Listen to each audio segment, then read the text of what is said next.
أستغفر الله العظيم لي ولوالدي ولأصحاب الحقوق الواجبة علي ولجميع المسلمين والمسلمات والمؤمنين والمؤمنات الأحياء منهم والأموات أستغفر الله العظيم ولوالدي ولأصحاب الحقوق الواجبة علي ولجميع المسلمين والمسلمات والمؤمنين والمؤمنات الأحياء منهم والأموات أستغفر الله العظيم لي ولوالدي ولأصحاب الحقوق الواجبة علي ولجميع المسلمين والمسلمات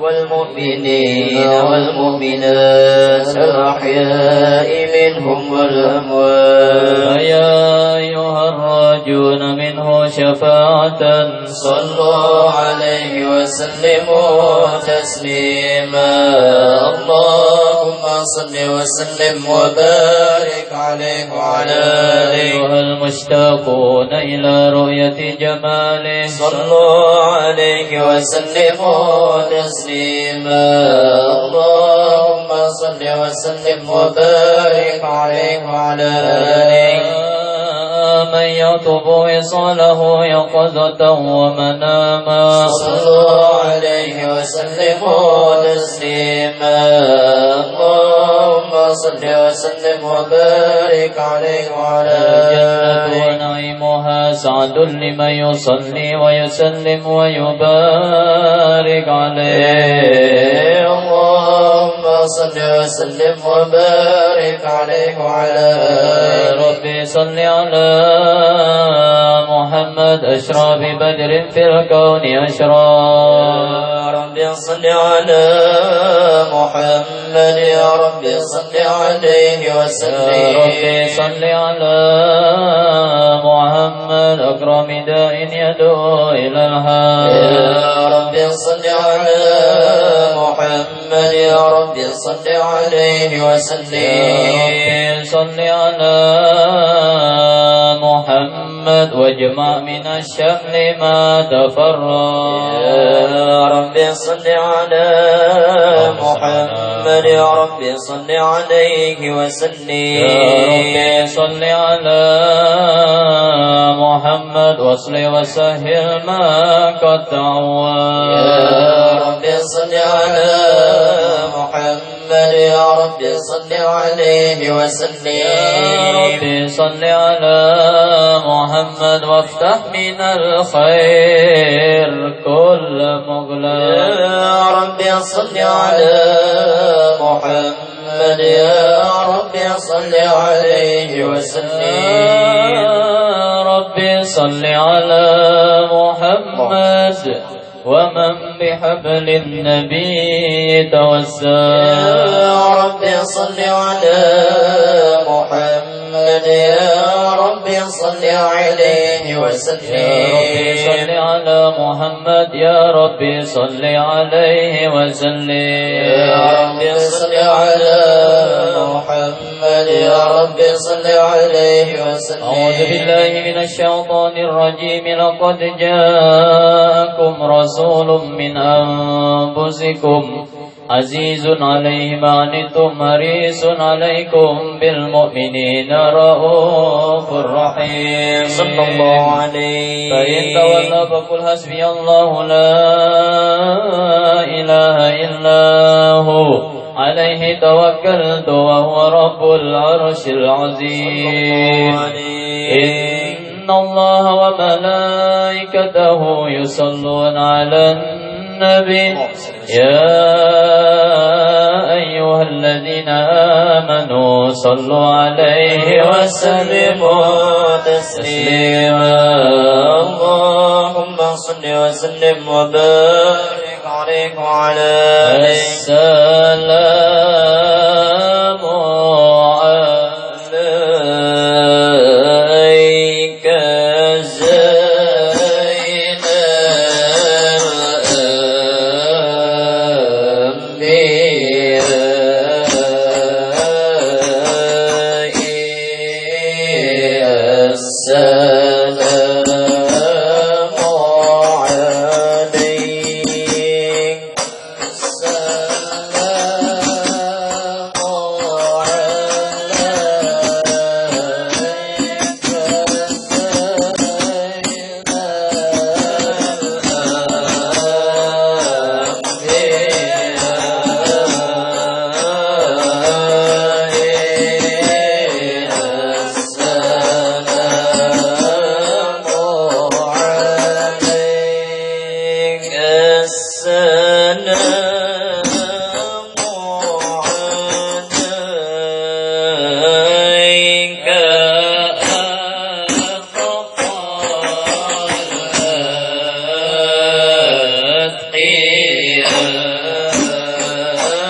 المبسوط بالوجود كرمه إحسانه تعالى مجده وعظم شانه خلق الخلق الحكمة وتبع عليها علمه بسط لهم من فائد المنة ما جرت به في أقداره القسمة فأرسل إليهم أشرف خلقه وجل عبيده رحمة لقد إرادته الأزلية بألقاد العبد المحبوب فانتشرت آثار شرفه في عوالم الشهادة والغيوب صلى الله عليه الذي تقرم به المنان ومعظم هذا الفضل الذي برز من حضرة الإحسان سورة كاملة ظهرت في هيكل محمود فتعطرت بوجودها أكناف الوجود وطرزت برد العوالم بطراز التكريم اللهم صل وسلم أشرف الصلاة والتسليم على سيدنا ونبينا محمد الرؤوف الرحيم اللهم صل وسلم وبارك عليه وعلى اللهم صل وسلم وبارك عليه وعلى آله تجلى الحق في عالم كرسه الواسع تجليا قضى بانتشار فضله في القريب والشاسع فله الحمد الذي لا تنحسر أفراده بتعداد ولا يمل تقراره بكثرة تغداد حيث أبرز من عالم الإمكان صورة هذا الإنسان ليتشرف بوجوده الثقلان وتنتشر أسراره في الأكوان فما من سر اتصل به قلب منيب إلا من سوابغ فضل الله على هذا الحبيب يا لقلب سروره قد تعالى بحبيب عم الأنام نوالا جل من شرف الوجود بنور غمر الكون بهجة وجمالا قد تلقى في الحسن على مقام وتناهى في مجده وتعالى لاحظت العيون فيما اجتلته بشرا كاملا يزيح الضلالا وهو من فوق علم ما قدرت رفعة في شؤونه وكمالا فسبحان الذي أبرز من حضرة الامتنان ما يعجز عن وصفه اللسان ويحار في تعقل معانيه الجنان انتشر منه في عالم البطون والظهور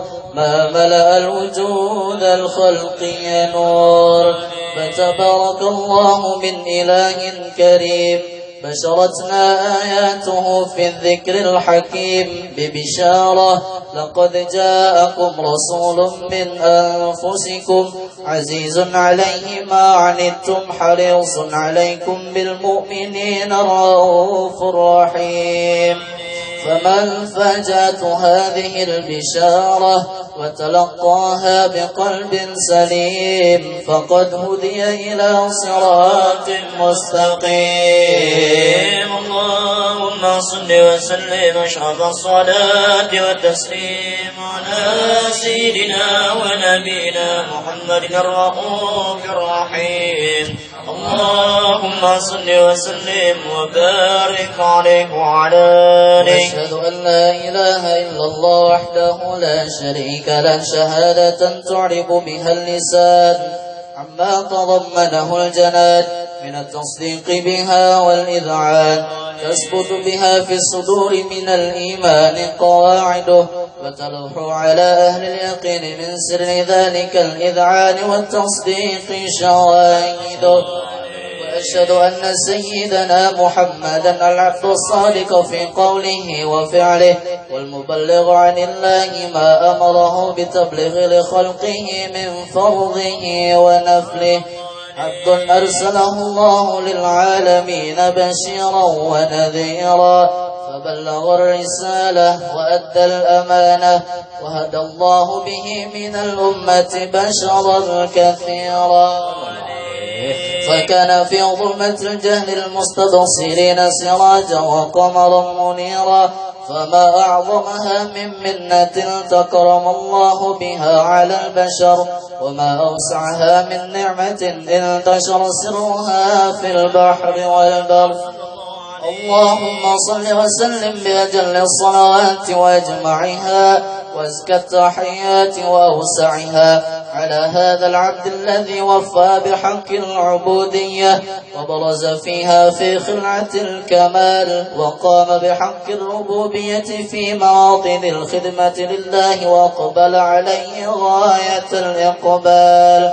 صلاة يتصل بها روح المصلى عليه به فينبسط في قلبه نور سر تعلق به وحبه ويكتب بها بعناية الله في حزبه وعلى آله وصحبه الذين ارتقوا صهوة المجد بكربه وتفيأوا ظلال شرف الأصل بوده وحبه ما عطر الأكوان بنشر ذكراه النسيم.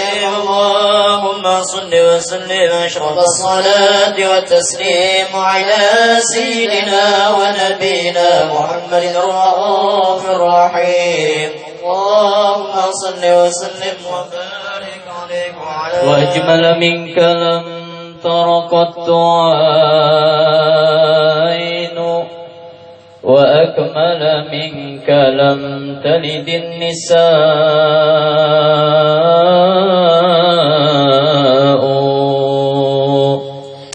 وأجمل منك لم تر قط عين وأكمل منك لم تلد النساء خلقت مبرأ من كل عيب كأنك قد خلقت كما تشاء وأجمل منك لم تر قط عين وأكمل منك لم تلد النساء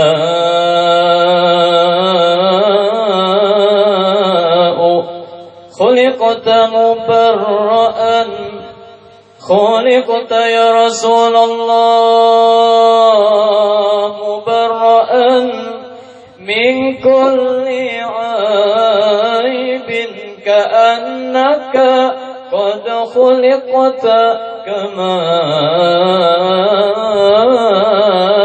تشاء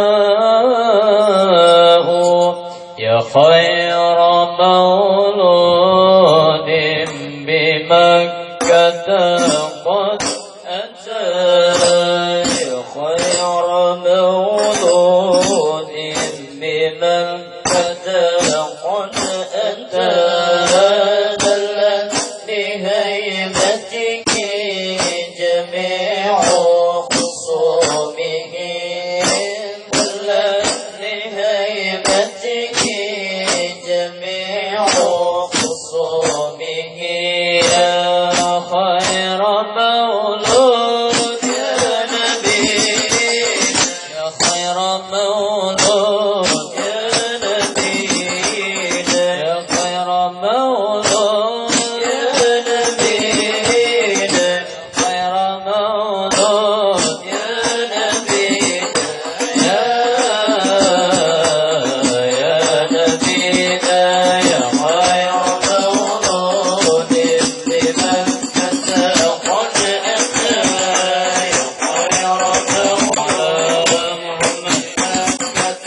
وسلم وبارك عليه.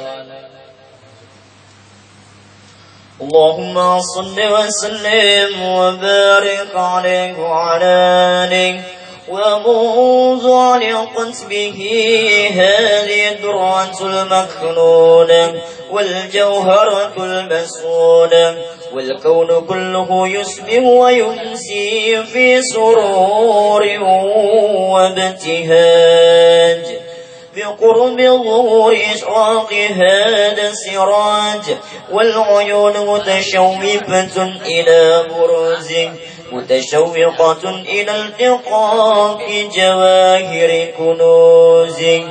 وكل دابة لقريش نطقت بفصيح العبارة معلنة بكمال البشارة.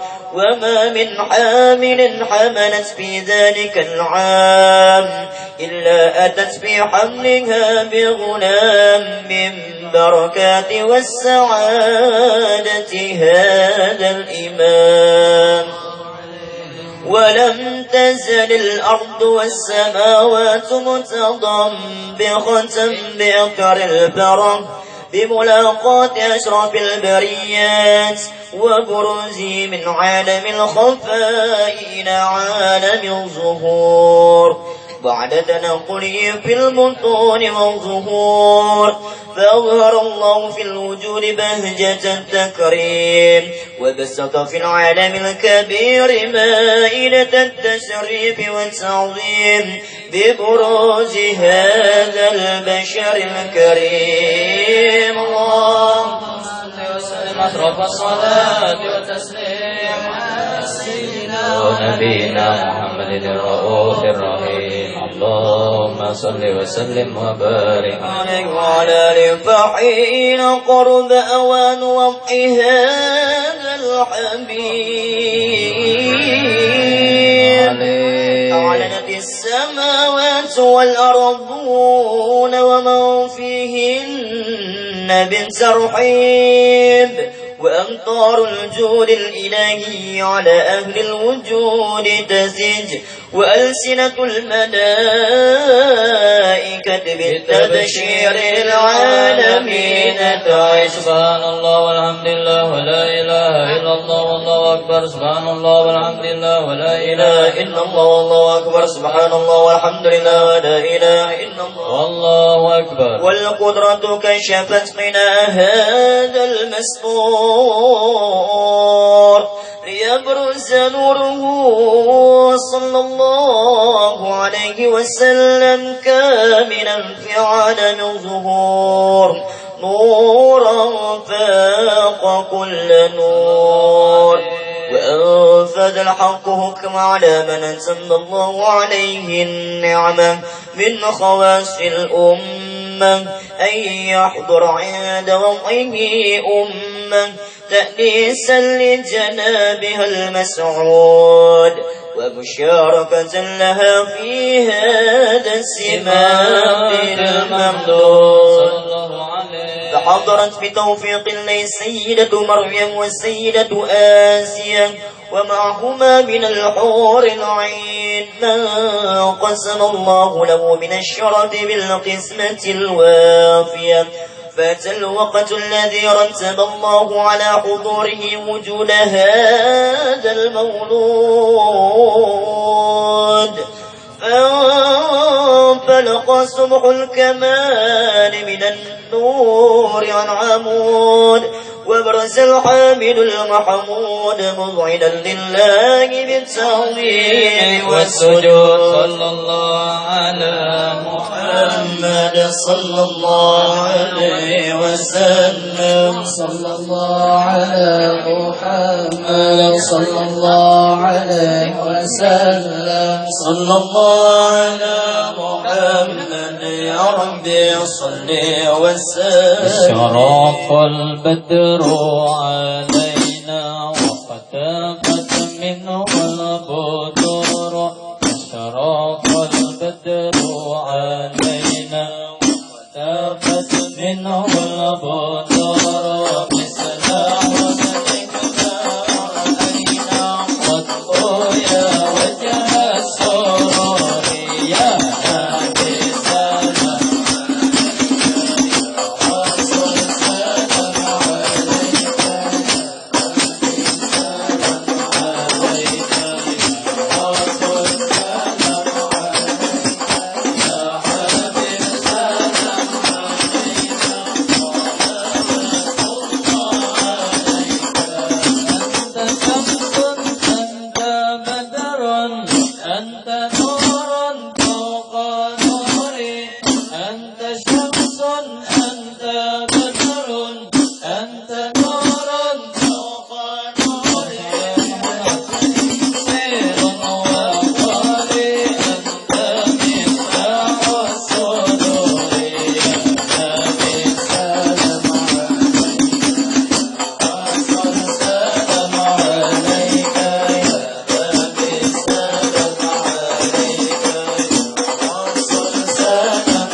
وسلم وبارك عليه وعلى آله.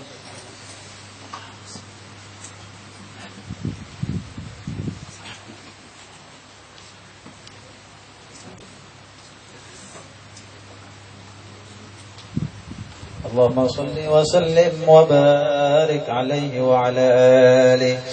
وحين برز صلى الله عليه وسلم من بطن أمه برز رافئا طرفه إلى السماء موميا بذلك الرب إلى أن له شرفا على مجده وسما. وكان وقت مولده سيد القونين من الشهور شهر ربيع الأول ومن الأيام يوم الاثنين وموضع ولادته وقبره بالحرمين. وقد ورد أنه صلى الله عليه وسلم ولد مختونا مكحولا مقطوع السرة تولت ذلك لشرفه عند الله أيدي القدرة. ومع بروزه إلى هذا العالم ظهر من العجائب ما يدل على أنه أشرف المخلوقين وأفضل الحبائب. فقد ورد عن عبد الرحمن بن عوف عن أمه الشفاء رضي الله عنهما قالت لما ولدت آمنة رضي الله عنها رسول الله صلى الله عليه وسلم وقع على يدي فاستهل فسمعت قائلا يقول رحمك الله أو رحمك ربك.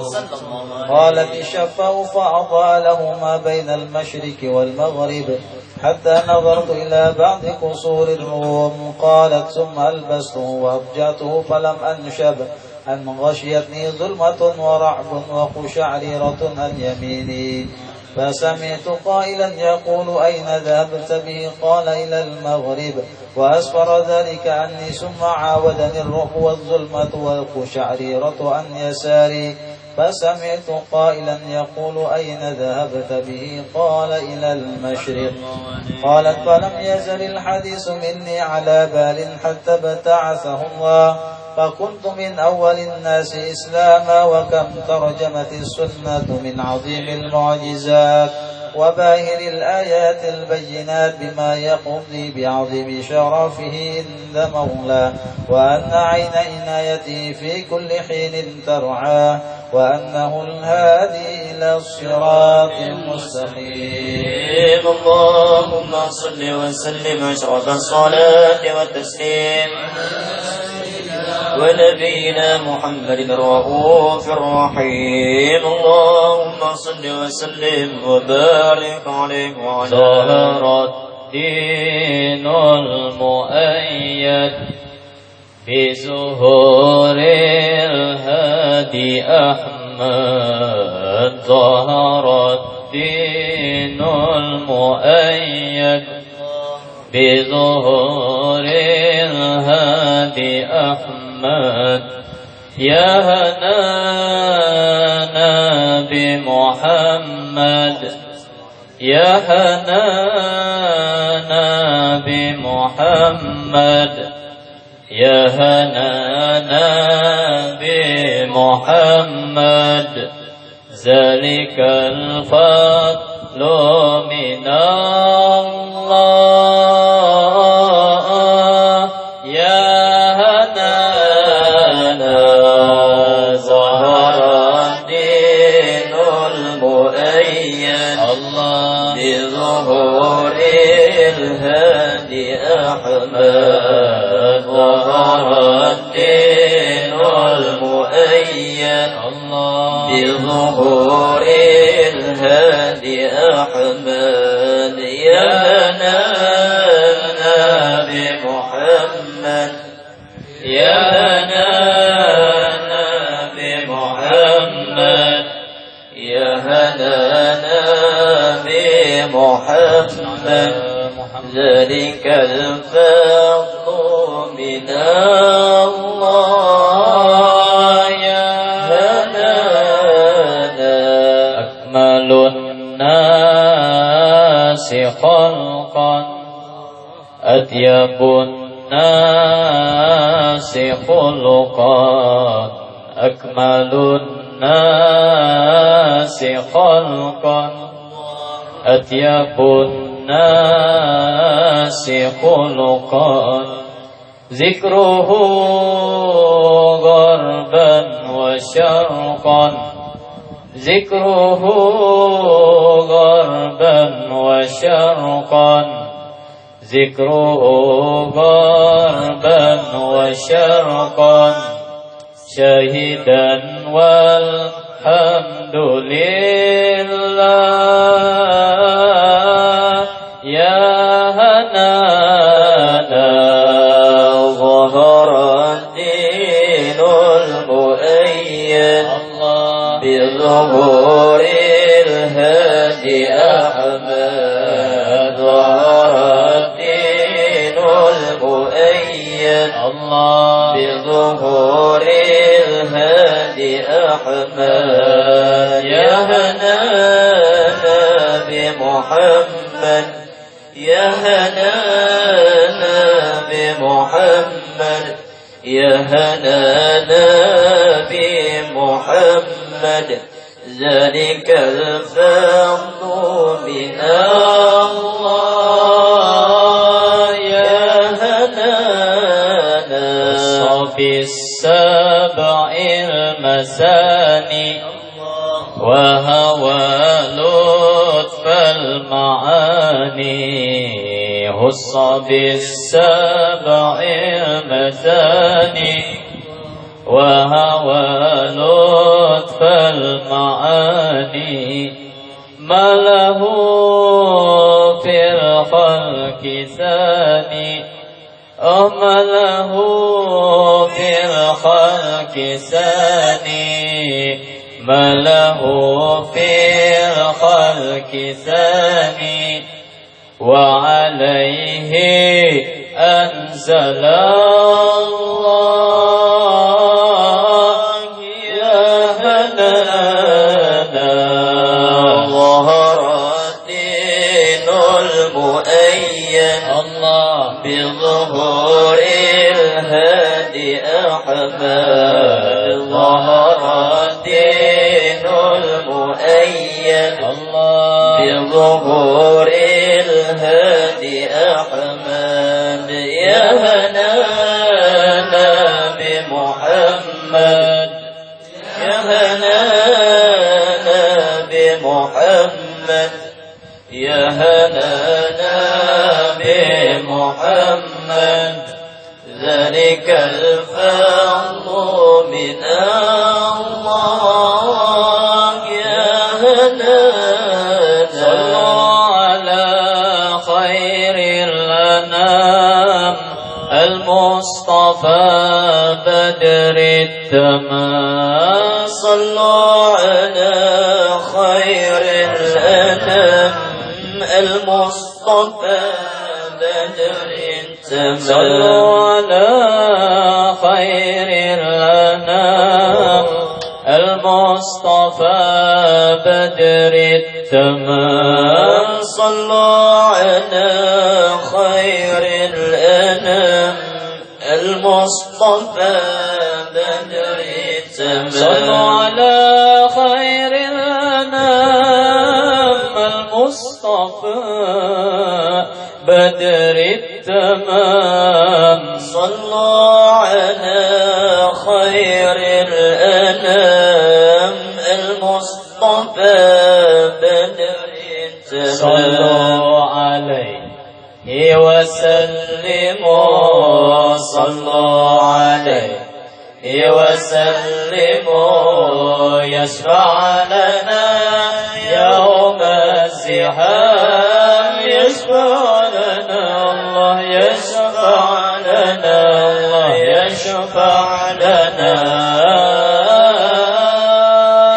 يا هنانا ظهر الدين المؤيد بظهور الهادي أحمد ظهر الدين المؤيد بظهور الهادي أحمد يا هنانا بمحمد يا هنانا بمحمد يا هنانا بمحمد ذلك الفضل من الله يا هنانا.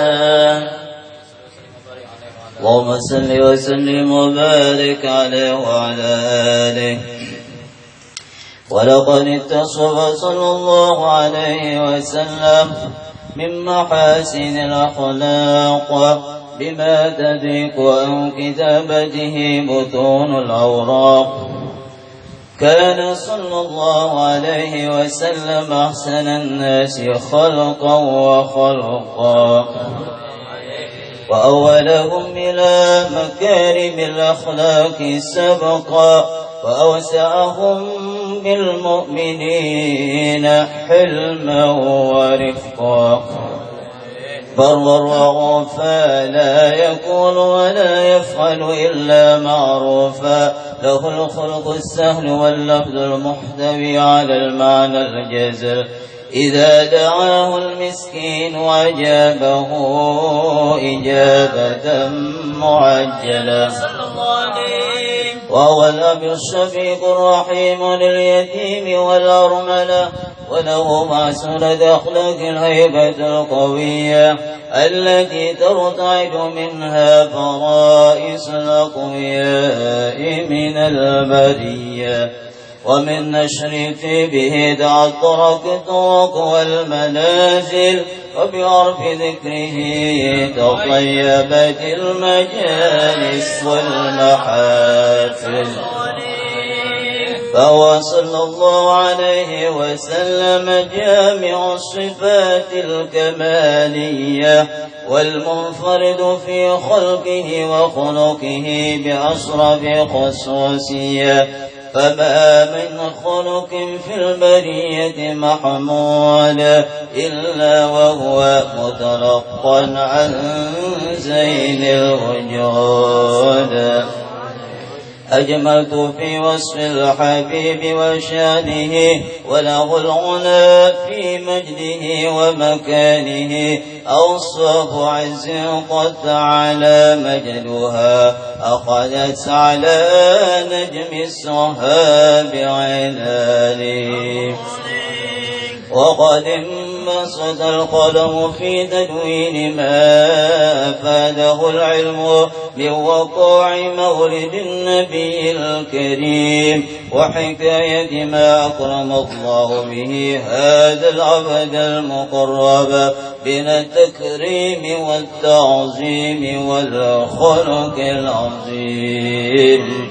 فحسن مني أن أمسك عند الأقلام في هذا المقام وأقرأ السلام على سيد الأنام. السلام عليك أيها النبي ورحمة الله وبركاته. السلام عليك أيها النبي ورحمة الله وبركاته. السلام عليك أيها النبي ورحمة الله وبركاته. وبذلك يحسن الختم كما يحسن التقديم. وعليه أفضل الصلاة والتسليم. اللهم صل وسلم أشرف الصلاة والتسليم على سيدنا ونبينا محمد الرؤوف الرحيم. اللهم صل وسلم وبارك عليه قمر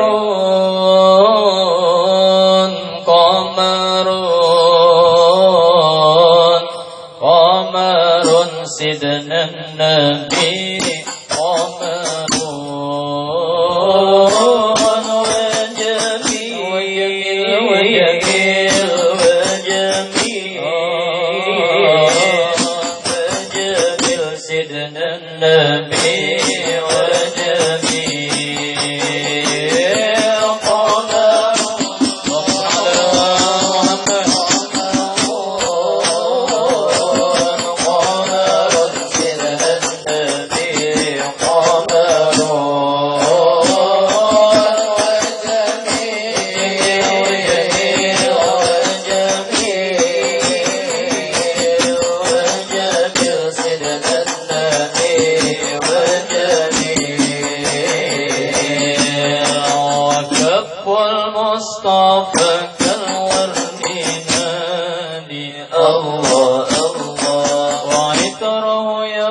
إذا مست أيادي الله وكف المصطفى كالورد نادي الله وعطره يبقى إذا مست أيادي الله وحمد نوالها كل العباد وحمد نوالها كل العباد وحمد نوالها كل العباد حبيب الله يا خير البرايا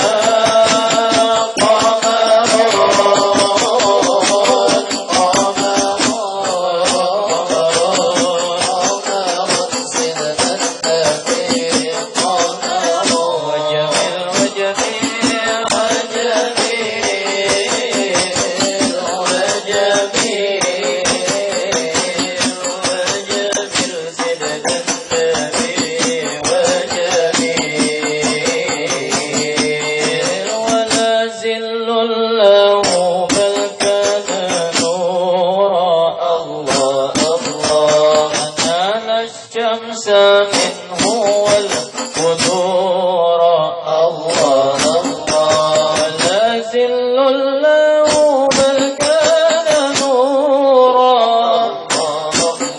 أنال الشمس منه والقدور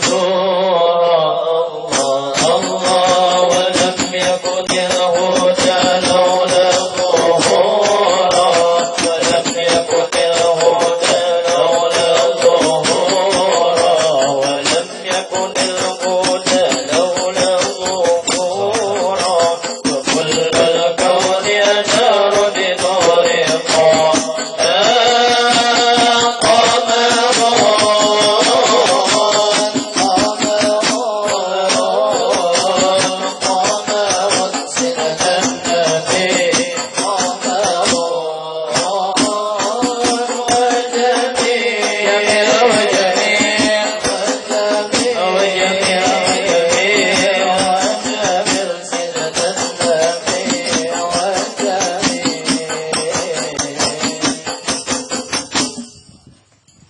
صل وسلم وبارك عليه وعلى آله آمين يا الله. بسم الله الرحمن الرحيم. الحمد لله رب العالمين. اللهم صل وسلم وبارك على سيدنا محمد وعلى آله وأصحابه أجمعين. ولما نظر الفكر من دراري الأوصاف المحمدية وقودا توجهت إلى الله متوسلا بسيدي وحبيبي محمد صلى الله عليه وسلم أن يجعل سعي فيه مشكورا وفعلي فيه محمودا وأن يكتب عملي في الأعمال المقبولة وتوجهي في التوجهات الخالصة والصلاة الموصولة.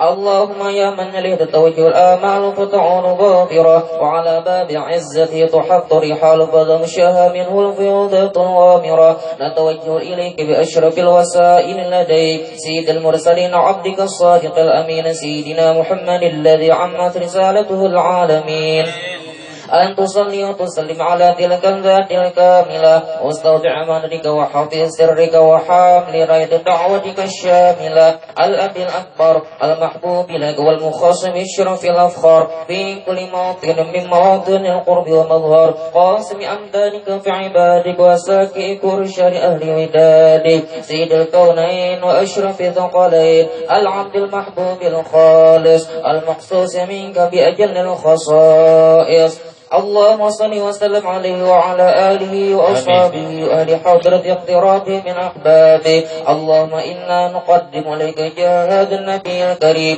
ونتوسل لك من شرف مقامه العظيم أن تلاحظنا في حركاتنا وسكناتنا بعين عنايتك وأن تحفظنا في جميع أطوارنا وتقلباتنا في جميع رعايتك وحسن وقايتك وأن تبلغنا من شرف القرب إليك وإلى هذا الحبيب غاية آمالنا وتتقبل منا ما تحركنا فيه من نياتنا وأعمالنا وتجعلنا في حوضة هذا الحبيب من الحاضرين وفي طرائق اتباعه من السالكين ولحقك والحق من المؤدين ولعهدك من الحافظين.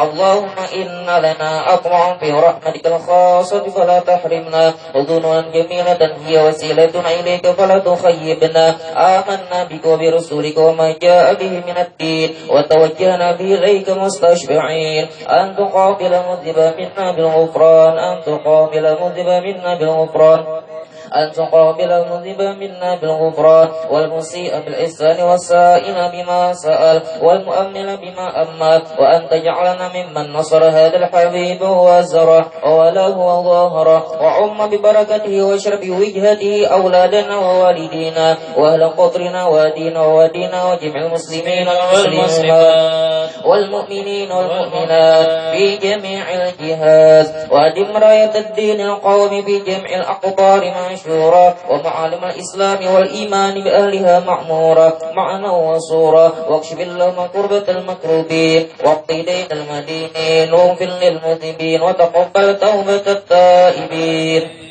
وانشر رحمتك على عبادك المؤمنين أجمعين واقف شر المعتدين والظالمين وبسط العدل التي الحق في جميع النواحي والأقطار وأيدهم بتأييد من عندك والنصر على المعادين من المنافقين والكفار واجعلنا يا رب بالحسن من جميع البلايا واجعلنا يا رب بالحسن من جميع البلايا واجعلنا يا رب بالحسن من جميع البلايا وفي الحرز المكين من الذنوب والخطايا وأدمنا في العمل بطاعتك والصدق في خدمتك قائمين وإذا توفيتنا فتوفنا مسلمين مؤمنين واختم لنا منك بخير أجمعين وصل وسلم على هذا الحبيب المحبوب للأجسام الأرواح والقلوب وعلى آله وصحبه ومن إليه منسوب وآخر دعوانا الحمد لله رب العالمين.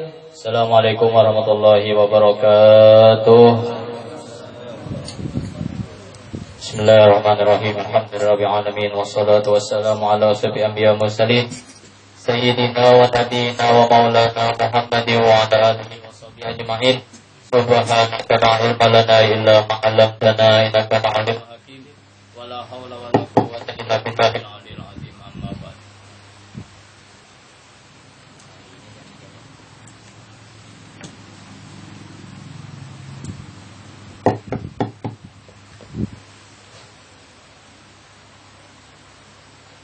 Yang sama-sama kita muliakan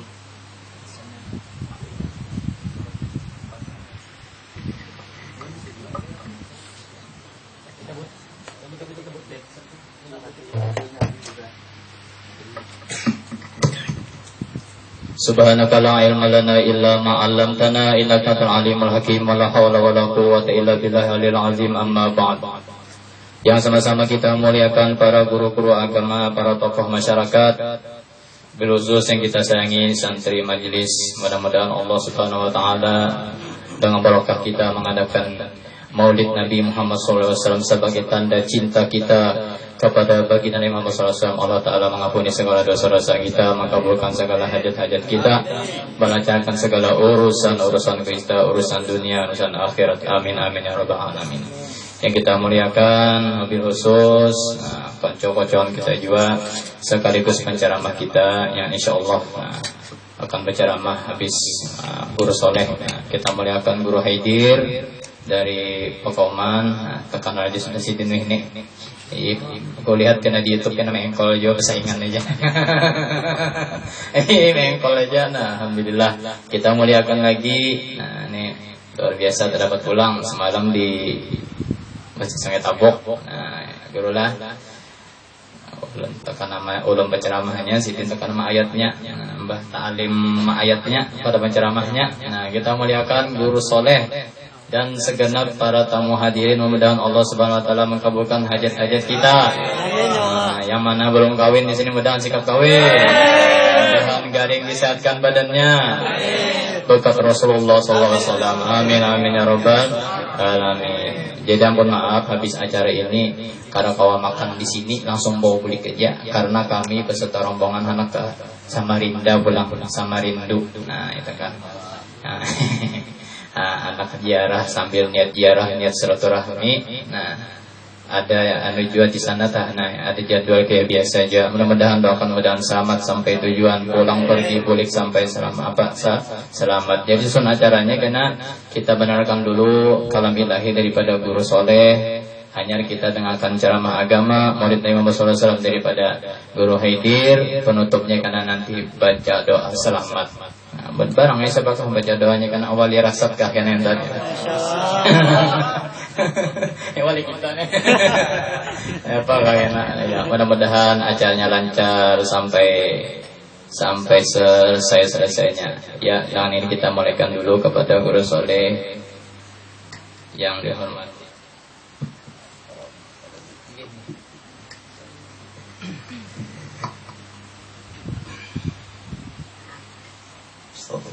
Assalamualaikum warahmatullahi wabarakatuh.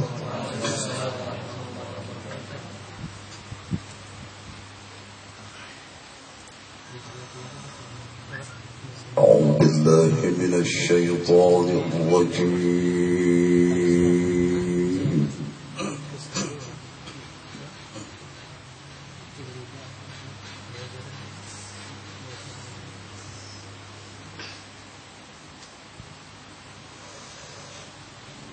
بسم الله الرحمن الرحيم.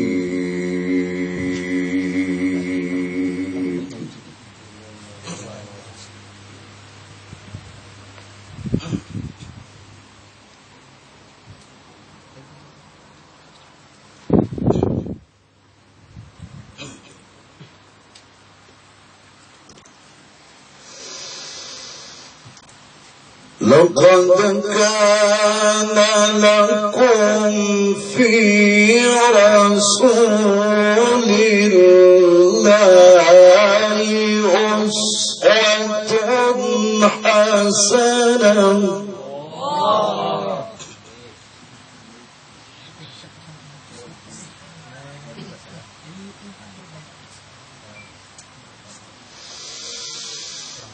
أسوة حسنة لمن كان يرجو الله.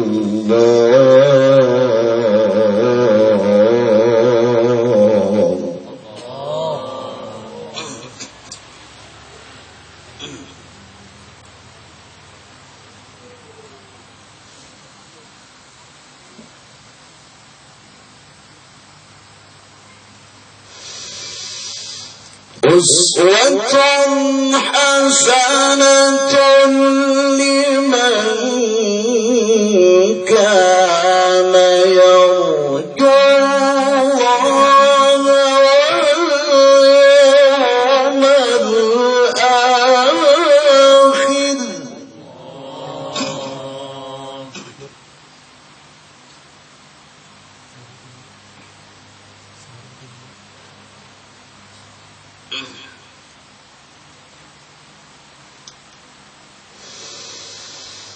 لمن كان يرجو الله واليوم الآخر وذكر الله كثيرا.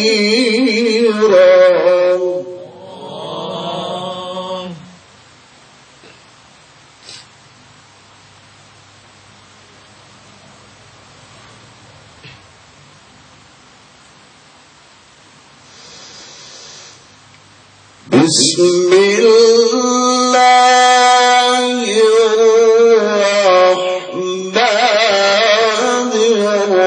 الرحيم.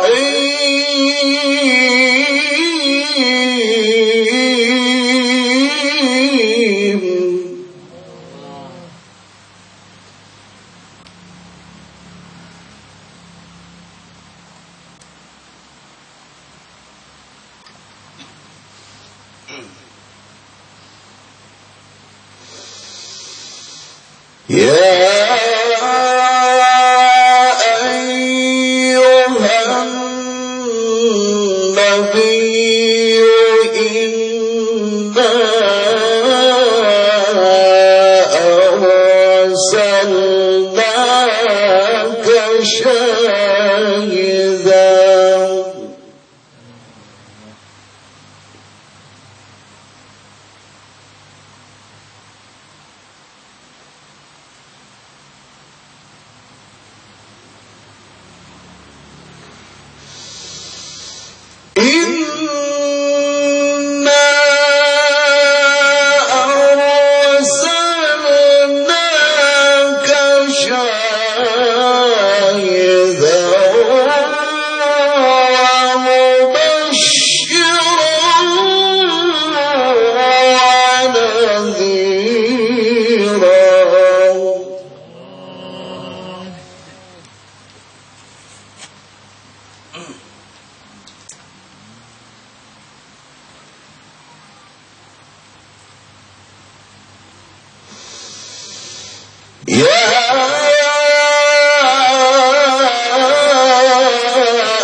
وبشر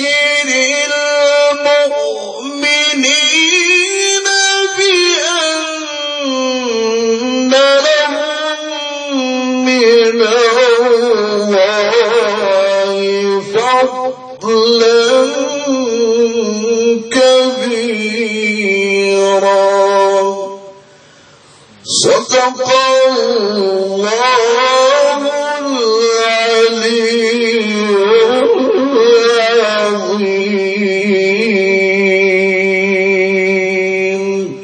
السلام عليكم ورحمة الله وبركاته.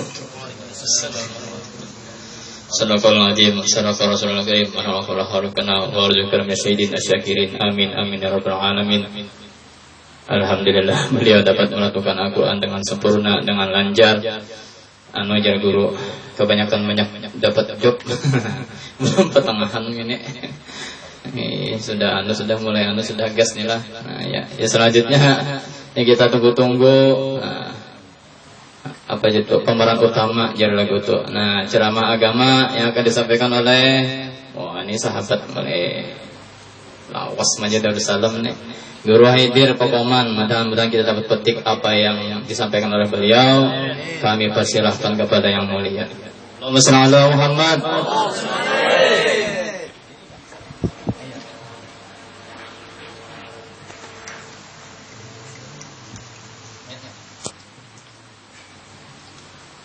Assalamualaikum warahmatullahi wabarakatuh. Bismillahirrahmanirrahim. Alhamdulillahi rabbil alamin. والصلاة والسلام على أشرف الأنبياء والمرسلين سيدنا ونبينا محمد وعلى آله وصحبه أجمعين. أعوذ بالله من الشيطان الرجيم. بسم الله الرحمن الرحيم. لقد كان لكم في رسول الله أسوة حسنة لمن كان يرجو الله واليوم الآخر وذكر الله كثيرا. صدق الله العظيم. وقال رسول الله صلى الله عليه وسلم رحم الله والدا أعان ولده على بره أو كما قال رسول الله صلى الله عليه wasallam. Yang ulun muliakan para guru-guru agama, wabil khusus akhina billah Guru Hanif, mudah-mudahan sedikit disehatkan oleh Allah Subhanahu wa taala dan diselamatkan dalam perjalanan sampai kembali. Yang ulun muliakan para tamu undangan, santri dan santriwati yang dimuliakan oleh Allah Subhanahu wa taala. Alhamdulillah, marilah kita selalu bersama-sama mengucapkan alhamdulillah atas nikmat yang Allah berikan kepada kita, di antaranya nikmat iman dan Islam, dan disehatkan badan, dipanjangkan umur sehingga kita bisa berhadir dan berkumpul pada siang hari ini. Salawat dan salam tak lupa pula kita ucapkan kepada baginda kita, junjungan kita Nabi besar Muhammad sallallahu alaihi wasallam, yang mana Nabi kita itu selalu membimbing kita, mengajari kita, menyuruh kita agar kita mengamalkan dengan ajaran-ajarannya, mengamalkan dengan sunnah-sunnahnya, supaya kita selamat di dunia dan di akhirat. Hadirin hadirat yang dimuliakan oleh Allah Subhanahu wa taala, sebelum ulun membicarakan tentang kelahiran Nabi Muhammad sallallahu alaihi wasallam, ini kita sedikit bercerita tentang keadaan umat sebelum kelahiran Nabi Sallallahu Alaihi Wasallam, atau yang dinamakan masa-masa jahiliyah atau ashabul fatrah ya. Nah, jadi di sini ada sebagian umat manusia sebelum Nabi lahir itu dinamakan umat jahiliyah atau ashabul fatrah. Nah, di sini ada sebagian umat itu masih memakai syariatnya Nabi Isa. Karena antara Nabi Muhammad dan Nabi Isa itu kurang lebih berapa 600 tahun atau berapa, ya kurang lebih itu jaraknya. Jadi kelamaan ajaran Nabi Isa ini hilang, punah sudah. Ada lagi apa tuan gurunya bahasa kita itu nang melajari, akhirnya ada namanya kada tahu lagi nang sampat belajar orang Nabi Isa atau pernah belajar orang nang belajar orang Nabi Isa masih kawainya mengamalkan, nang disayangkan tuh orang nang kada sampat mengaji, kada sampat belajar. Nah, apa nang diamalkannya tuan guru kada ada lagi tuan gurunya nang melajari. Nah, di sini nang apa terjadi karena penyelewengan akidah. Ada sebagian diantaranya masih memakai syariat Nabi Ibrahim, dan ada nang tadi nang kada ada mengaji lalu. Nah, di masa itu di kota Mekah masih orang memakai, ada masih ajaran Nabi Isa. Jadi ada yang dipakai ajaran Nabi Isa, ada yang apa ajaran Nabi Ibrahim. Dan ada juga yang paling banyak tuh ada mengaji. Itu yang paling banyak. Ada belajar apa-apa. Nah, lalu waktu itu di antara yang ada mengaji, ini kada tahu apa-apa, ada orang Mekah namanya Amr bin Luhai. Amr bin Luhai ini pergi keluar kota Mekah. Ya, jakanya bahasa kita mencari pengalaman juga. Hendak tahu juga kayak apa di kampung lain. Ada turang, akhirnya Amr bin Luhai ini keluar meninggalkan kota Mekah. Jadi Amr bin Luhai ini meninggalkan kota Mekah di suatu tempat, satu daerah. Beliau ini melihat ada orang menyembah berhala. Akhirnya beliau bertakun. Ujar beliau, ini untuk apa disembah? Ujar orang kampung tadi, ini kami apabila ada keperluan atau ada hajat, kami menyembah ke berhala, maka hajat kami akan apa? Kabul. Nah, berhubung Amar tadi kan orangnya ada alim juga, bahasa kita bungul juga ada mengaji. Nah, jadi ini patut ini dibawa apa? Boleh ke kampung. Kan menyembah, nyaman benar disembah, kabul hajat. Jadi Amr bin Luhai ini berpadah lawan orang itu, minta Tuhan seikung tadi nih. Jadi diberi orang apa berhala seikung. Nah, ini ceritanya orang madam dapat Tuhan. Nah ini biasanya kalau madam itu orang mendulang intan atau amas kalah ini madam tidak dapat Tuhan bulik bawa ke kampung. Bawa Tuhan bulik. Nah dan Amr bin Luhai ini di kampungnya itu ya tadi ngaran kada mengaji juga berataan dikesahakannya aku ini datang di satu daerah melihat orang menyembah ini ujar bubuhannya itu apabila kita ada hajat keperluan apa maka kabul hajat kita menyembah berhala ini. Akhirnya lalu orang kampung nang Bungul tadi juga sama-sama menyembah apa berhala. Nah lalu di situ mulai tersebar berhala. Sebelumnya berhala itu kada dari negara Arab kada dan kada sampai masuk ke kota Mekah. Amr ini pertama kali orang yang memasukkan berhala ke kota Mekah. Akhirnya itu tambah banyak, bahkan hampir punah orang yang menyembah Allah Subhanahu wa taala di muka bumi pada waktu itu. Ada lagi banyak menyembah apa? Berhala.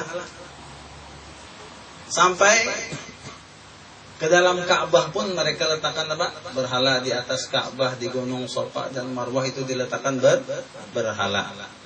Nah ini akhirnya penyesatan besar-besaran, hampir satu kota Mekah itu tersesat menyembah berhala. Nah ini jadi pelajaran besar lawan kita apabila kita kada ada ilmu agama, dasar ilmu agama itu jangan sekali-kali mencoba membawa adat yang di luar itu dibawa ke kampung. Kita kada ada ilmunya. Kalau binatang salah kayak itu nah. Makanya penting benar kita mengaji di sini. Alhamdulillah nanti Pondok Darussalam alhamdulillah dilajari segalanya di majelis-majelis yang lain. Jadi kita timba ujur-ujur ilmu agama supaya kita itu boleh ke kampung atau kita ke tempat orang lain itu kita bisa memilih dan apa yang sesuai dengan ajaran kita, apa yang sesuai dengan syariat kita bawa. Nah, apa yang kada sesuai jangan kita bawa ke kampung. Soalnya kan apabila nang tersalah ini dibawa balik ke kampung karena kasihan orang kampung nang kada tahu ilmu agama apa yo. Empat juga tersesat. Nah, ini penting benar.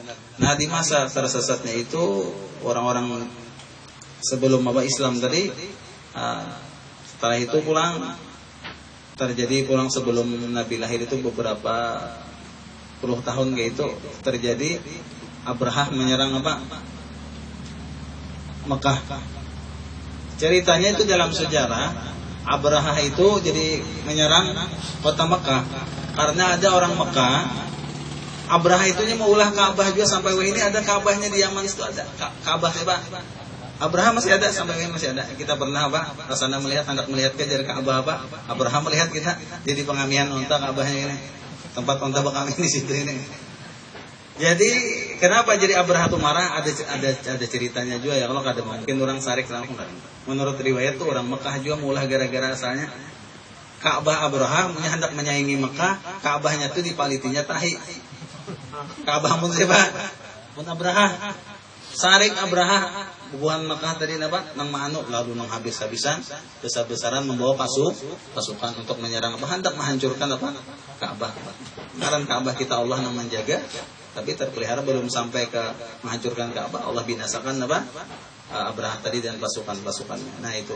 Nah setelah itu tidak beberapa lama setelah matinya kelompok Abraham tadi lahirlah Nabi kita Muhammad sallallahu alaihi wasallam. Nah di sini ya kan orang yang ditunggu-tunggu Nabi akhir zaman telah lahir. Ketika Nabi lahir sallallahu alaihi wasallam itu banyak pulang peristiwa-peristiwa yang menyalahi adat atau yang dinamakan irhasat. Di antaranya ketika Nabi yang bernama Abdul Muttalib tawaf di Ka'bah, beliau melihat patung yang ada di Gunung Safa dan Marwah itu jatuh. Nah, Sidin bingung sampai waktu tawaf itu jen malu Sidin Sidin memusut mata waktu tawaf bujur juga ini berhala gugur. Ternyata betul. Apa sebab-musababnya? Ternyata kelahiran cucu Sidin Nabi Muhammad sallallahu alaihi wasallam. Ini sudah bertanda macam-macam. Dan api yang tidak pernah padam dari zaman Nabi Musa, api itu kada pernah padam sampai kemalaman di malam lahirnya Nabi kita Muhammad sallallahu alaihi wasallam api itu padam. Ini banyak sesuatu yang irhasat yang menyalahi adat. Nah, ketika lahir Nabi Muhammad sallallahu alaihi wasallam, nah sebagaimana kebiasaan dan adat istiadat orang Arab itu, anak itu biasanya disusukan ke orang lain. kebiasaan apa? Kebiasaan orang Arab. Jadi kan mamanya kada tapi uyuh lagi gurulah napa? Bahkan mana sudah napa? Mahara betianan sudah uyuh benar ya kan melahirkan pulang maharago segalanya habis. Kan jadi ada orang Arab tadi bagus juga Bang. Jangannya ada napa? Nang mengambil upah, nang menyusui anak, nang menggaduh segalanya ya kan. Taringan sedikit umatnya ya Allah. Aduh ada kita nih ya Allah perjuangan kuitan lah. Imat segalanya buat tetap sidin jua apa segalanya. Nah itu ya, mudah-mudahan sidin dibalas oleh Allah Subhanahu Wa Taala pahala yang luar biasa ya Allah. Orang tua kita tuh masya Allah dan kita. Nah terjadi ketika Nabi itu hendak disusukan, terjadi di kampung Bani Sa'ad itu kemarau yang luar biasa, terjadinya dahsyat. Akhirnya orang-orang Bani Sa'ad ini ngaran kemarau itu sakit gawian. Akhirnya orang apa? Ke kota Mekah nih. Bani Sa'ad ini pedalaman jangan bahasa kita. Mekah ini kalau kita tuh kota ini lah. Kotanya ngarannya nih. Kotanya. Jadi orang dari kampung Bani Sa'ad banyak bewinian mengambil upah. Bapak upahan mencari anak-anak nang disusui. Nah itu banyak sampai ke kota Mekah masing-masing perempuan dari kota Bani Sa'ad tadi ditawari menyusui Nabi. Hendak kayak menyusui yang ini hendak diupahkan. Sekalinya masing-masing nang perempuan nang menyusui tadi bertakun, apakah abahnya masih hidup? Ujar nama Masidin, abahnya sudah meninggal. Nah kayak apa kena mau upah kami amun abahnya meninggal, sedangkan kami mengharap upahan juga. Nah akhirnya kada jadi menyusui Nabi. Sampai terakhir Halimatus Sa'diyah pun pernah ditawari untuk menyusui Nabi. Sama pertanyaannya bertakun, abahnya adalah. Ujar Muhammad Sidin kadeda meninggal. Ujar Halimatus Sa'diyah, kalau meninggal abahnya apa nang kami harap kena nang mau upah kami menggaduh kami, siapa nang memberi upahnya. Akhirnya Halimatus Sa'diyah pun menolak juga kada menyusui Nabi. Nah itu kisahnya. Tapi setelah Halimatus Sa'diyah menolak tidak menyusui Nabi, itu teman-teman Halimatus Sa'diyah masing-masing sudah dapat anak kecil. Dapat tertinggal, tersisa lagi Halimatus Sa'diyah. Nah supan jauh-jauh mulai kampung, boleh kada membawa apa? Gawian. Rata-rata kekawanan membawakan anak-anak masing-masing. Akhirnya Halimatus Sa'diyah jakanya bahasa kita tuh gengsi ya. Boleh kampung kada membawa apa? Anak-anak. Akhirnya jadi Halimatus Sa'diyah, biar aku kembali lagi mengambil nang yatim tadi. Mudah-mudahan Allah berikan keberkahan. Nah kayak itu. Akhirnya diambil oleh Halimatus Sa'diyah Nabi kita Muhammad sallallahu alaihi wasallam, dan di perjalanan Allah perlihatkan keberkahan yang berlimpah kepada Halimatus Sa'diyah. Sampai beliau pulang kampung ke Bani Sa'ad pun Allah perlihatkan keberkahan. Nah kayak ini kasihanlah Nabi itu. Waktu itu kan ada juga yang kada mau menyusui Nabinya, kada tahu pang nih.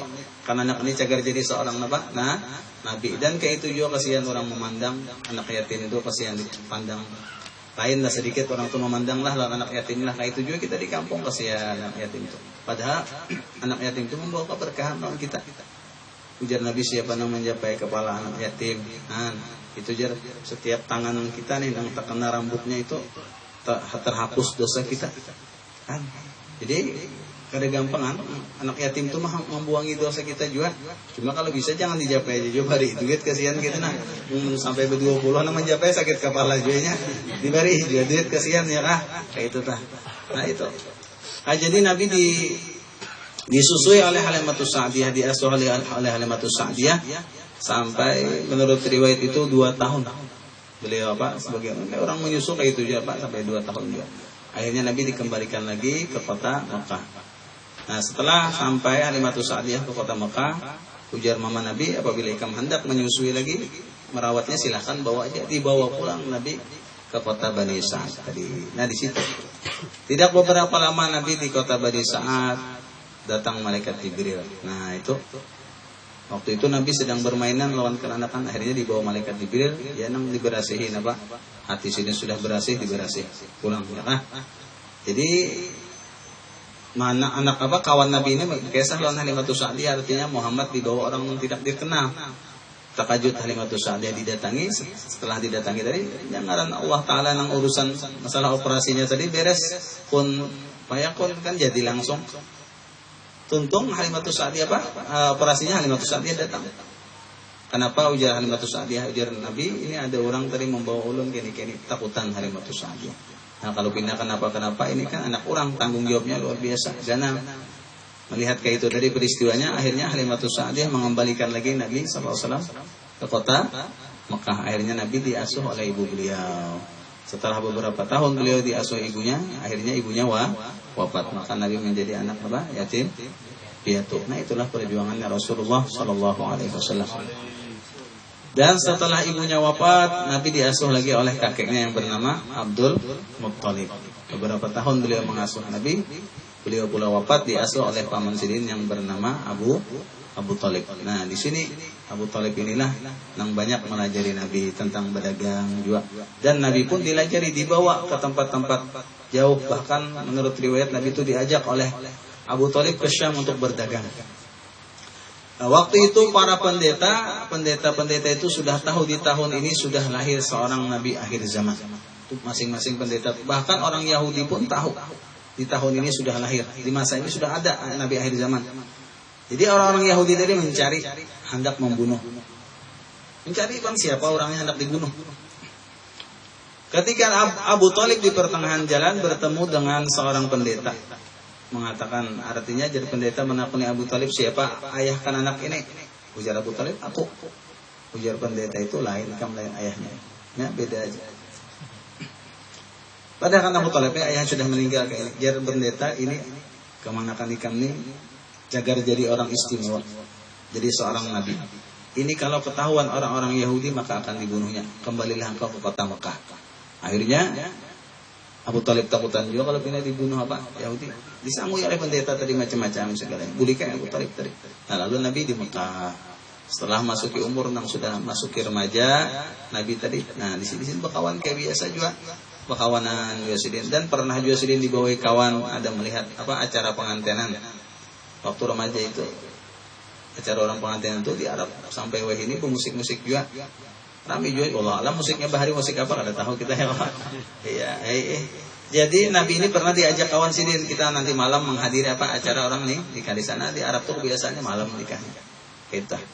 Jadi diajak Nabi, ujar Nabi mau Sidin, tapi Allah yang memeliharakan. Ketika hendak tulakan Nabi teguringna ngaran orang yang dijagakan Allah, dipeliharakan Allah, kada hendak menghadiri tempat yang kada baik. Nah, ini jadi pelajaran lawan kita, jangan sampai kita itu menghadiri tempat-tempat yang kada baik. Kenapa? Kalau pina Allah Ta'ala murka, makanya Nabi kita memadahi apabila kita lewat di tempat yang kada baik itu jangan sekali-kali singgah. Apalagi masuk ke sana jangan itu, bahkan disuruh kita laju-laju ke sana. Kenapa? Karena kalau pina Allah Ta'ala murka, maka akan Nabi turun bala. Kita kan padahal umpat benaung aja misalnya kehujanan, jangan juga biar berhujan terusakan ke lain, jangan di tempat nang maksiat itu singgah. Soalnya kalau pina Allah Ta'ala murka menurunkan bala, pas kita ada di situ kan gak ada bagus. Kalau manakibnya kan mati di anu aja. Nah, maka kita hendak benar manakib kan bagus ya. Kalau kena mati ini akan mati dalam ibadah apa segala. Ini kan mati di tempat maksiat padahal umpat benaung aja. Nah, ini jadi Nabi tadi dipeliharakan oleh Allah Subhanahu wa Ta'ala kada sampai menghadiri tempat-tempat ini. Sampai Sidin terkenal, sudah memasuki umur 20 tahun lebih, dan Nabi pun berdagang. Sampai Nabi menjualkan barang dagangan siapa? Siti Khadijah. Nah, di sini Nabi belajar berdagang. Berdagang Sidin dengan kejujuran Sidin berdagang dan laris manis dagangan Nabi. Akhirnya kejujuran Sidin dan laku dagangan Nabi tadi. Akhirnya Siti Khadijah pun tertarik atau jatuh cinta. Nah, itu biasa aja nang bebinian tuh hendak lawan lakian, asal mempunyai sifat nang istimewa lakiannya kada jadi masalah, bagus saja. Seandainya abahnya hendak mengawinkan anaknya nang bebinian lawan orang nang baik kada apa-apa. Nah, ini tah. Jadi akhirnya Siti Khadijah ini tertarik jatuh cinta kepada Nabi, melihat dengan kejujuran akhlak yang luar biasa yang dimiliki oleh Rasulullah Shallallahu Alaihi Wasallam. Nah, itulah. Jadi setelah terjadi perkawinan Nabi dengan Siti Khadijah, nah akhirnya di situ pulang Nabi beribadah dan mulai wahyu turun. Nah, di sini untuk menyampaikan. Kenapa? Karena di waktu itu, di masa itu sudah akidah orang tadi menyembah berhala. Nah, kan kada ada lagi nang manunya, belum ada perintah. Nabi pun kada bisa menyebarkan dakwahnya tanpa perintah dari Allah. Di masa itu Nabi untuk menampakkan, mengajarkan Islam supaya umat ini akhirnya kembali lagi ke jalan Allah. Nah, akhirnya Nabi dakwah secara sembunyi-sembunyi. Ada yang mau masuk Islam, ada yang kada mau. Bahkan setiap kali musim haji Nabi menawarkan agar masuk Islam. Ada yang menerima, ada yang kada. Tetapi Allah Subhanahu wa taala yang Maha Pemberi hidayah, ada yang menerima ajaran Nabi. Sedikit demi sedikit akhirnya mulailah Islam tersebar di kota Mekah. Tapi kada wani terang-terangan juga, karena kalau terang-terangan itu akan dibunuh atau disiksa siapa yang masuk Islam ketahuan. Makanya itu apabila hendak masuk Islam itu bersembunyi bahari itu. Tapi ketika Sayyidina Umar radhiyallahu an, Allah bukakan pintu hatinya dan Allah berikan hidayah, akhirnya Sayyidina masuk Islam. Ketika Sayyidina Umar masuk Islam, disitulah Nabi berani terang-terangan menyebarkan Islam, karena orang Jagau ada di situ. Nah, di sini peran orang Jagau itu perlu jadi rangkul dalam dakwah. Gure, kita aja gure bahaya. Jangan apabila ada sedikit aja menyindir bisa hilang tanda boleh kena. Nah, itu bahaya. Nah bahaya. Makanya perlu juga ada, ya kan? Nah, lengkaplah kita harus dalam ajaran Islam tuh dakwah tuh ada juga nang Jagau ada kayak itu dah. Hanya kasihan siang nang Jagau ini disuruh bakal aja kada ada lainnya, ya kan? Menjagakan paling gak ada nang kayak itu dah. Nah, jadi waktu Sayyidina Umar masuk Islam terang-terangan. Ujar Sayyidina Umar, kenapa kita ya Rasulullah nih bersembunyi, maka kita benar. Ayo kita terang-terangan. Akhirnya Nabi beranilah terang-terangan. Nah, di situ melihat umat Islam sudah terang-terangan tuh tambah marah orang-orang kafir Quraisy tadi. Sampai hendak mencelakai Nabi, hendak membunuh Nabi. Macam-macam Karena waktu itu kada kau masih bertindak karena Sayyidina Hamzah masih hidup segalanya kan nang membela Nabi nih. Nang orang Jagau ada.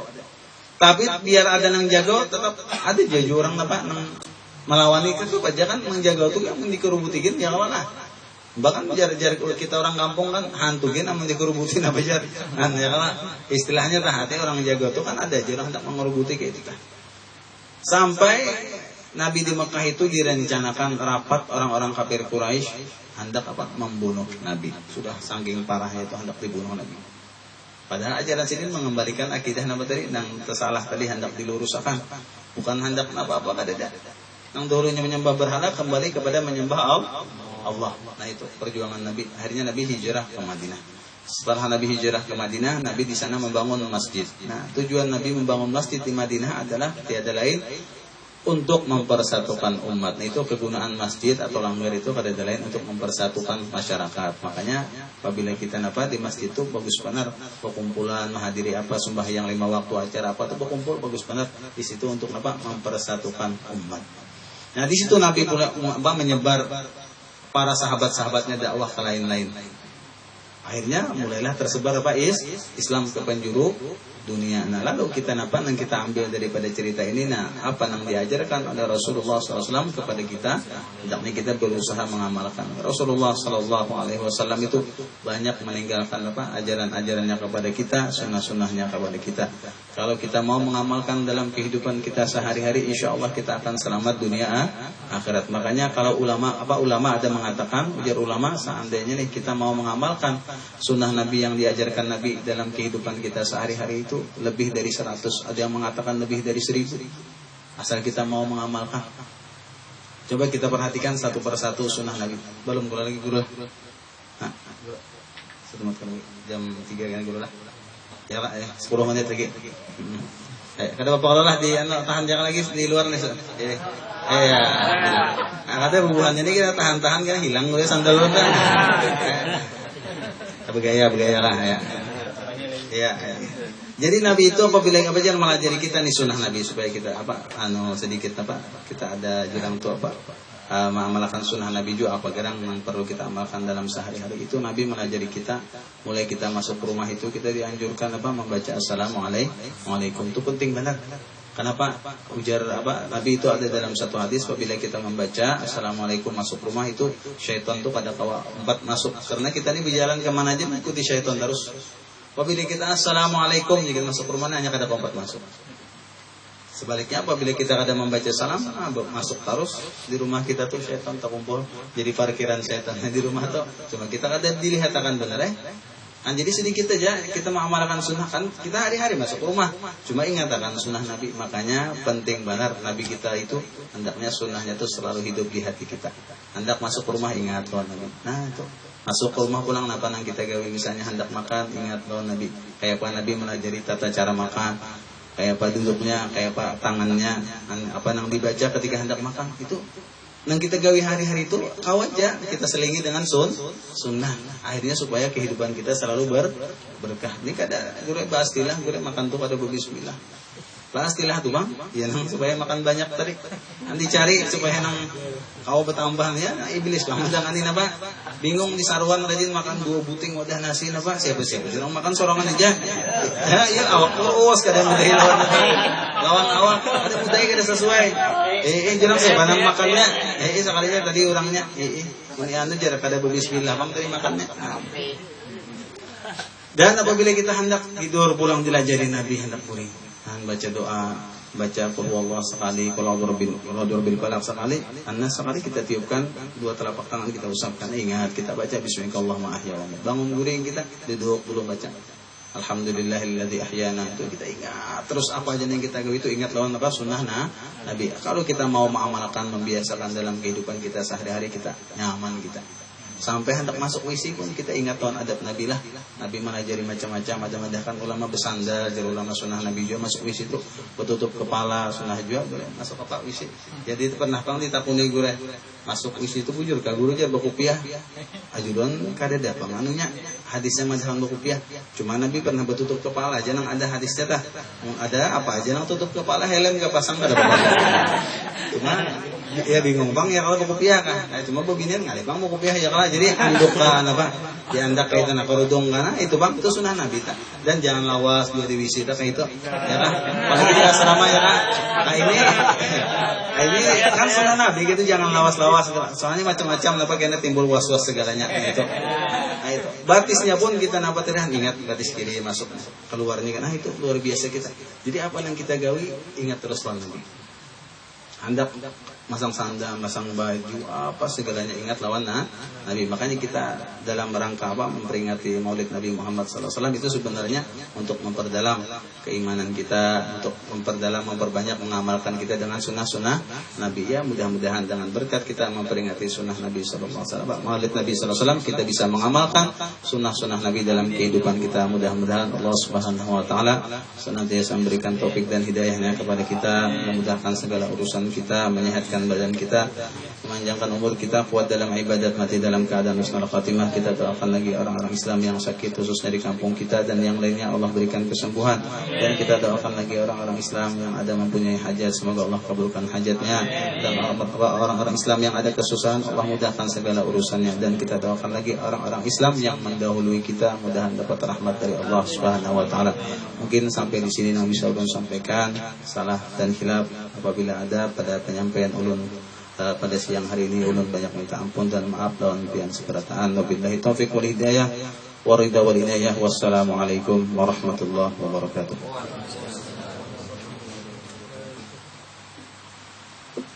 Surah Al-Fatihah untuk niat kesehatan, keselamatan, susun.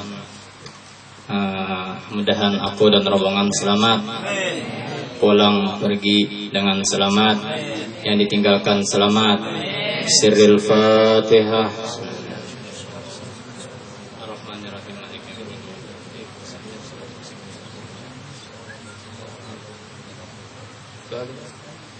Amin amin fa Allahumma salli ala sayyidina Muhammad wa ala alihi wa sahbihi wa sallim ajma'in. Allahumma lakal hamdu syukra wa lakal mannu fadla wa anta rabbuna haqqan wa nahnu 'abiduka riqa wa anta lam tazal bidzalika ahla ya muyassira kulli 'asir ya jabira kulli katsir ya sahiba kulli farid ya ma'mana kulli khaib.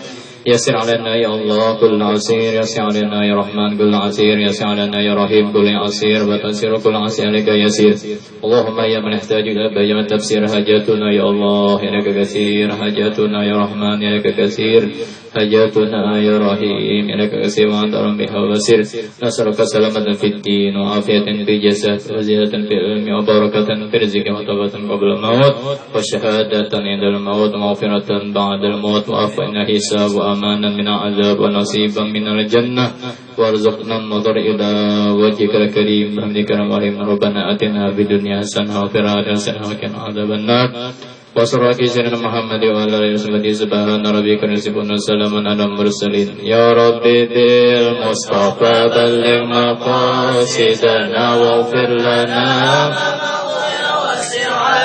الكرم يا ربي بالمصطفى بلغ مقاصدنا واغفر لنا ما مضى الكرم يا ربي بالمصطفى بلغ مقاصدنا واغفر لنا ما مضى الكرم يا أرحم الراحمين يا أرحم الراحمين يا أرحم الراحمين على المسلمين يا أرحم الراحمين يا أرحم الراحمين آمين يا الله فرج على المسلمين يا أرحم الراحمين الراحمين يا أرحم الراحمين قبول تقبل الله منكم